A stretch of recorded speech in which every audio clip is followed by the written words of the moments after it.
آپ کی پوشیدہ صلاحیتیں کیا ہیں؟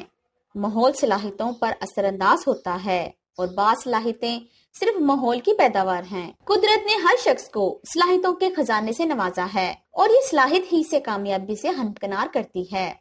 بے شک کامیابی کے لیے محنت جدوجہد ضروری ہے، لیکن اس سے بھی پہلے یہ لازم ہے آدمی اپنی صلاحیت کو پہچاننے، اسے پروان چڑھائے اور اس کی بنیاد پر اپنی کامیابی کی منزل کا تعین کرے۔ یہ بات ذہن نشین کرنے کے لائق ہے کہ آپ میں صلاحیت تو موجود ہے، لیکن جب تک آپ اس کی صحیح انداز میں نشو و نما نہیں کریں گے، اس سے متوقع فوائد حاصل نہیں کر سکتے۔ بہت سے لوگوں کو اپنے اندر چھپی ہوئی صلاحیت کا علم ہی نہیں ہوتا، اور کچھ لوگ علم ہو جانے پر بھی حالات کے جبر کے باعث اس کی نشو و نما نہیں کر پاتے، یا پھر حوصلے کی کمی ان کے قدموں کو جکڑ لیتی ہے۔ اس طرح وہ کامیابی کی دوڑ میں سب سے پیچھے رہ جاتے ہیں۔ اس کے برعکس دھن کے پکے اور حالات کے جبر کو خاطر میں نہ لانے والے راستے کی رکاوٹوں کو دور کرتے ہوئے ثابت قدمی کے ساتھ اپنی صلاحیت کی نشو و نما کر کے کامیابی کی منزل کی طرف بڑھتے جاتے ہیں۔ اس راہ میں صلاحیت ان کی سب سے بڑی طاقت، سب سے بڑی امنگ بن جاتی ہے۔ یہ بات تو طے ہے کہ ہر ذی شعور میں کوئی نہ کوئی صلاحیت موجود ہے۔ ضرورت اس بات کی ہے کہ اس صلاحیت کا سراغ لگایا جائے اور اس کی نشو و نما کی جائے۔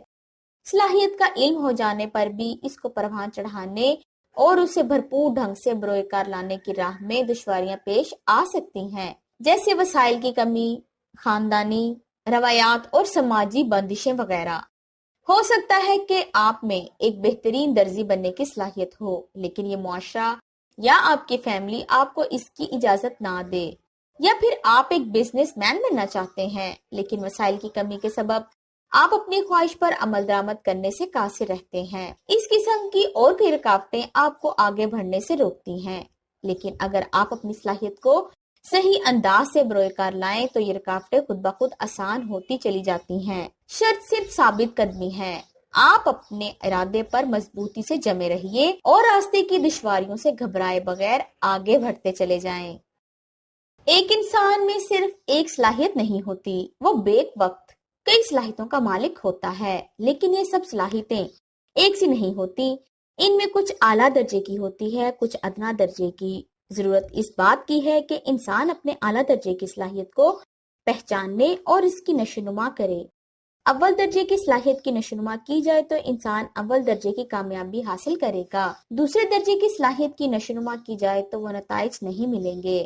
ہمارے معاشرے میں والدین اپنے بچوں کے مستقبل کا فیصلہ خود کر لیتے ہیں اور یہ طے کر لیتے ہیں کہ انہیں بڑا ہو کر کیا بننا ہے، اور اسی کے مطابق وہ ان کو تعلیم دلواتے ہیں۔ اگر بچہ ذہین اور ہوشیار ہو تو وہ والدین کی خواہش کو پورا کر لیتا ہے، لیکن اگر اس کے برعکس تو یہ خواہشات تشنہ ہی رہ جاتی ہیں۔ اگر والدین اپنے بچوں کی صلاحیتوں کو پہچان کر ان کے مستقبل کا فیصلہ کریں تو نتائج ہمیشہ ان کی مرضی کے مطابق اور خوشگوار نکلیں گے۔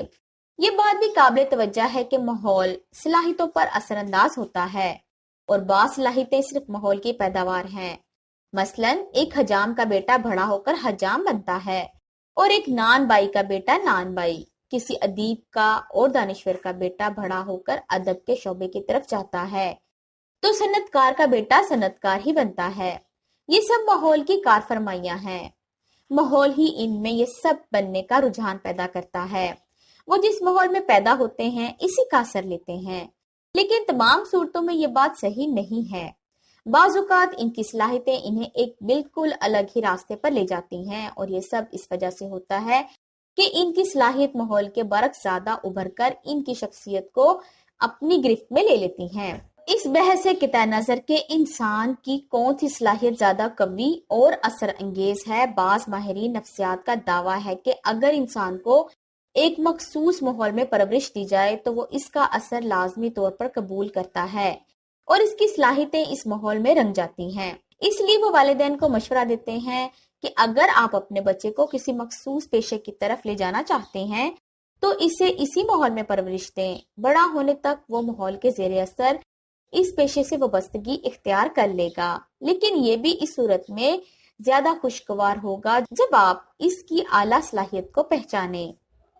اگر آپ کو یہ ویڈیو پسند آئی ہے تو ہمارے چینل برائٹ سائڈ اردو کو لائک کریں سبسکرائب کریں اور شیئر کریں اپنے دوستوں کے ساتھ تاکہ نئی آنے والی ویڈیوز کی نوٹیفیکیشن آپ کو بر وقت ملتے رہیں۔ ملتے ہیں نئی ویڈیو کے ساتھ، تب تک کے لیے اللہ حافظ۔